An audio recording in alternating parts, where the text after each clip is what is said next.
കൊട്ടിയൂരേക്കുള്ള യാത്ര കൂത്തുപറമ്പ് പിന്നിടുകയാണ്. കൂത്തുപറമ്പ് പിന്നിട്ട് കഴിയുമ്പോൾ തൊട്ടടുത്ത് കാണുന്ന ജംഗ്ഷനിൽ നിന്ന് നേരെ ഇടത്തോട്ടൊരു വഴിയുണ്ട്. അത് ഇരട്ടിക്കുള്ള വഴിയാണ്. ഏതായാലും നേരെ ആണ് കൊട്ടിയൂർക്കുള്ള വഴി. സ്വാഭാവികമായിട്ടും ഈ വഴിയിൽ ആദ്യമായിട്ടാണ് ഞാൻ യാത്ര ചെയ്യുന്നത്. കേരളത്തിൻ്റെ മറ്റേത് ജില്ലകളെ പോലെ തന്നെ അതീവ സുന്ദരിയാണ് കണ്ണൂർ ജില്ലയും. പോകുന്ന വഴിയുടെ ഇരുവശങ്ങളിലുമുള്ള ആ ഒരു പച്ചപ്പ് അതിൻ്റെ ഏറ്റവും വലിയ ഒരു അടയാളം കൂടിയാണ്. ഇങ്ങനെ ഈ കാഴ്ചകളെല്ലാം കണ്ടുകൊണ്ടിരിക്കുമ്പോൾ തന്നെ എൻ്റെ മനസ്സിൽ വീണ്ടും കൊട്ടിയൂർ എത്താനുള്ള ധൃതിയാണ്.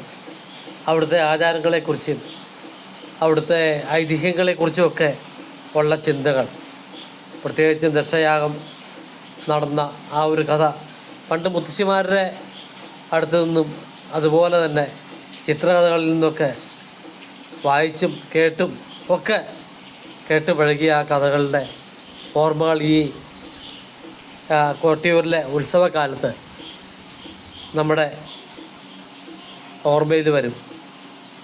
ഏതായാലും അതിനെക്കുറിച്ച്, ആ ആചാരങ്ങളെക്കുറിച്ചും ഐതിഹ്യങ്ങളെക്കുറിച്ചും എല്ലാം ആലോചിക്കുമ്പോൾ ഇപ്പോൾ നടക്കുന്ന ചില കാര്യങ്ങൾ ഈ കഴിഞ്ഞ ദിവസങ്ങളിൽ നമ്മൾ പേപ്പറിലൊക്കെ വായിക്കുകയുണ്ടായി, അല്ലെങ്കിൽ ടി വിയിൽ വാർത്തയിലൊക്കെ കാണുകയുണ്ടായി. കൊട്ടിയൂരിൽ തിരക്ക് കൂടിയിട്ട് അവിടെ ഉണ്ടായ കുറേ സംഭവങ്ങളെക്കുറിച്ച്. പക്ഷെ ഒരിക്കലും ഉണ്ടാവാൻ പാടില്ലാത്ത രീതിയിലുള്ള, കാരണം അത്ര കൃത്യമായിട്ട് ആചാരങ്ങൾ കൃത്യമായിട്ട് നടന്നു പോരുന്ന ഒരു ക്ഷേത്രമാണ്. സ്വയംഭൂനാഥനായിട്ടാണ് ഭഗവാൻ അവിടെ വസിക്കുന്നത്. തൊട്ടടുത്ത് തന്നെ അമ്മാടത്തറ എന്ന് പറഞ്ഞ ആ ഒരു സതീദേവി സ്വയം എരിഞ്ഞിറങ്ങിയ ആ ഒരു സ്ഥലം, അതിനോട് തൊട്ട് ചേർന്ന് തന്നെയാണ് മണിത്തറ എന്ന് പറയുന്ന ഭഗവാൻ ഇരിക്കുന്ന, സ്വയംഭൂവായിട്ടിരിക്കുന്ന ആ ഒരു സ്ഥലവും. അപ്പോൾ അവിടെ പ്രത്യേക തരത്തിലുള്ള പൂജകളാണ്, പ്രത്യേക രീതിയിൽ ഉത്ഭവിച്ച ക്ഷേത്രമാണ്. ക്ഷേത്രത്തിൻ്റെ ഉൽപ്പത്തിയെക്കുറിച്ച് തന്നെ നമ്മൾ ആ ഐതിഹ്യങ്ങളിലേക്ക് നോക്കുമ്പോഴത്തേക്കും പണ്ടൊരു കുറിച്ചർ യുവാവ് വേട്ടയാടാൻ പോയപ്പോൾ അദ്ദേഹത്തിൻ്റെ അമ്പ് ഒന്ന് മൂർച്ച കൂട്ടാനായി അവിടെ കണ്ട് കല്ലിൽ ഉരയ്ക്കുകയും ആ കല്ലിൽ നിന്ന് രക്തം വരികയും അദ്ദേഹം ഉടൻ തന്നെ അടുത്തുള്ള ബ്രാഹ്മണ ഇല്ലങ്ങളിൽ അറിയിക്കുകയും അവർ വന്ന് ഭഗവത് സാന്നിധ്യം കണ്ടെത്തുകയും തുടർന്ന് ഈ രക്തം വരവ് നിൽക്കാത്തതിനാൽ പല അഭിഷേകങ്ങൾ ചെയ്തു നോക്കിയിട്ടും അത് നിൽക്കുന്നില്ല. അവസാനം അവിടെ ഒരു പ്രത്യേക സാഹചര്യത്തിൽ എത്തിച്ചേർന്ന ആളുകളുടെ കൈവശം ഉണ്ടായിരുന്ന ആ ഇളനീര് അത് വെട്ടി അഭിഷേകം ചെയ്തപ്പോൾ ആ രക്തം വരവ് നിലച്ചു എന്നുള്ളതൊക്കെയാണ് അവിടുത്തെ ഐതിഹ്യങ്ങൾ. ഏതായാലും അതിനുശേഷം അവിടെ ഇത്തരത്തിലുള്ള ഒരു ക്ഷേത്രം എന്ന് പറയാനില്ല. അതും ഈ വൈശാഖ മഹോത്സവത്തിൻ്റെ നാളുകളിൽ 27 ദിവസങ്ങളിൽ അവിടെ പർണ്ണശാലകൾ പോലെ കെട്ടിയുണ്ടാക്കി വന്ന കയ്യാലകൾ എന്നറിയപ്പെടുന്ന താൽക്കാലിക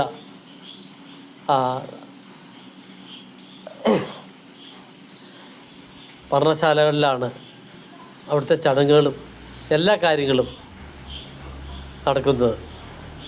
അവിടെ ഏതായാലും ഒരു പ്രാവശ്യമെങ്കിലും നമ്മൾ പോയി തൊഴുവേണ്ട, കാരണം ഇത്രയും ദൈവസാന്നിധ്യമുള്ള ഒരു ഭൂമി വേറെ ഇല്ല എന്നാണ് പറയപ്പെടുന്നത്. പ്രത്യേകിച്ചും 33 കോടി ദേവതമാരുടെയും സാന്നിധ്യം. കാരണം ഇതൊരു യാഗഭൂമിയാണ്.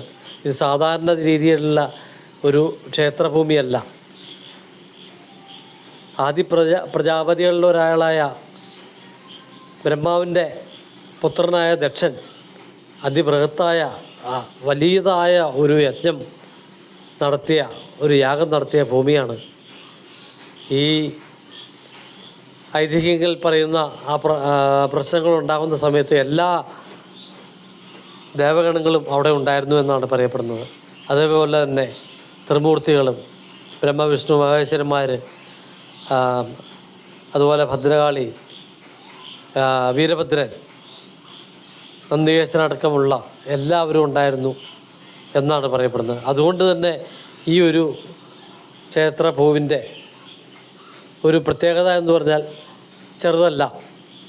അപ്പോൾ അതുകൊണ്ട് തന്നെ അവിടെ പ്രത്യേക തരത്തിലുള്ള ഗൂഢപൂജകളുണ്ടാവാം, ആചാരാനുഷ്ഠാനങ്ങളുണ്ടാവാം. എല്ലാത്തിലും ബാക്കിയുള്ള ക്ഷേത്രങ്ങളിൽ നിന്നും ഒരുപാട് വ്യത്യസ്തതകളുണ്ടാവാം. അതൊക്കെ നമ്മൾ കൃത്യമായിട്ട് പാലിക്കുകയും ഒക്കെ ചെയ്യേണ്ടതാണ്. പ്രത്യേകിച്ചും അവിടെ ക്ഷേത്ര പൂജകൾ കഴിയുന്ന സമയത്ത് കൃത്യമായിട്ടൊരു സമയം നടയടയ്ക്കുന്നതിനുണ്ട്. അത് കഴിഞ്ഞാൽ ഒരു കാരണവശാലും അങ്ങോട്ട് പ്രവേശനം അനുവദിക്കുകയോ അല്ലെങ്കിൽ അവിടെ ദർശനം അനുവദിക്കുകയോ ചെയ്യില്ല. അതേപോലെ തന്നെ തിരുവാഞ്ചിറ എന്നറിയപ്പെടുന്ന ഈ മണിത്തറയ്ക്ക് ചുറ്റുമുള്ള ആ ഒരു ജലസ്രോതസ്സ്, പ്രത്യേകിച്ചും ബാവലി പുഴയിലാണ് ഈ ക്ഷേത്രം എന്നുള്ളതൊക്കെ ഇവിടുത്തെ വളരെ ഒരു പ്രത്യേകതകളാണ്. നമ്മൾ വേറൊരു ക്ഷേത്രത്തിൽ പോയാൽ കാണാത്ത രീതിയിലുള്ള, ഒന്നാമത് അവിടെ പണിത് വച്ചിരിക്കുന്ന ക്ഷേത്രമില്ല, താൽക്കാലികമായിട്ട് കെട്ടിയുണ്ടാക്കിയ കയ്യാലകൾ എന്നറിയപ്പെടുന്ന ആ പ്രത്യേക ക്ഷേത്ര പർണശാലകളിലാണ് അവിടുത്തെ പൂജകളും കാര്യങ്ങളും.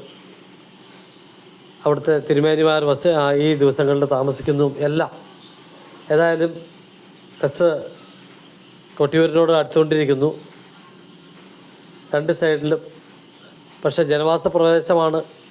അതുപോലെ കൊട്ടിയൂർ എന്നുള്ള ഗ്രാമപഞ്ചായത്താണ്. അപ്പോൾ അതുകൊണ്ട് തന്നെ ശബരിമല പോകുമ്പോൾ ഒരു വനഭൂമിയിലേക്ക് ചെല്ലുന്ന ആ ഒരു രീതിയൊന്നുമില്ല. അതുപോലെ തന്നെ ഇഷ്ടം പോലെ വണ്ടികൾ, എനിക്ക് തോന്നുന്നു മിക്കവാറും അവിടെ ദർശനം കഴിഞ്ഞ് വരുന്ന ആൾക്കാരുടെ വാഹനങ്ങളായിരിക്കാം അതൊക്കെ. അപ്പോൾ ഞാൻ വീണ്ടും ആചാരങ്ങളിലേക്ക് അങ്ങനെ പോകുമ്പോൾ ഇത്തരത്തിലുള്ള വലിയ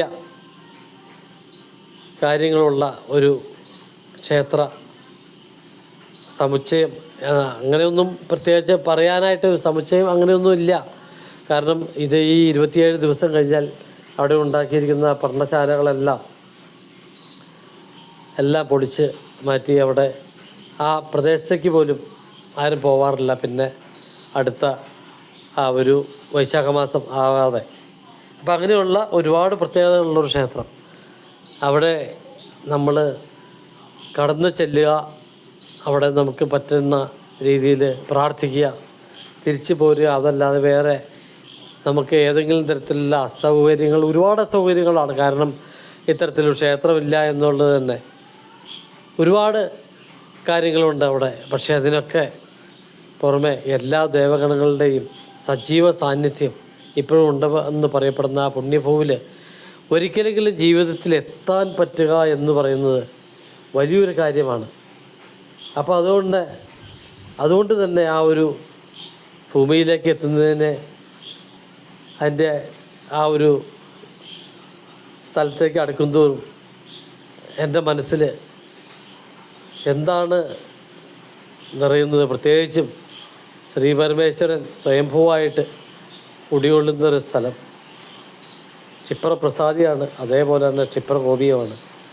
എന്നിരുന്നാലും നമുക്ക് അവിടെ ചെല്ലുമ്പോഴുണ്ടാകുന്ന ഒരു ആനന്ദം, അതിനെക്കുറിച്ച് തന്നെയാണ് എൻ്റെ മനസ്സിലെപ്പോഴും. ഇത്തരത്തിലുള്ള ഐതിഹ്യങ്ങൾ എന്തോരം നമ്മൾ ആലോചിച്ചാലും തീരില്ലാത്ത അത്രയും കാര്യങ്ങളുണ്ട്, കഥകളുണ്ട്. പ്രധാനമായിട്ടും ഞാൻ പറഞ്ഞു വന്ന പോലെ തന്നെ ദക്ഷയാഗത്തിൻ്റെ കഥകളാണ്. അപ്പോൾ ആ കാര്യങ്ങളൊക്കെ നമുക്ക് അടുത്ത ഒരു വീഡിയോയിലേക്ക് പറഞ്ഞാൽ തീരില്ല. ഒരു വീഡിയോ പോരാ, 8 മിനിറ്റും 10 മിനിറ്റൊന്നും പോരാ. എന്നാലും നോക്കാം.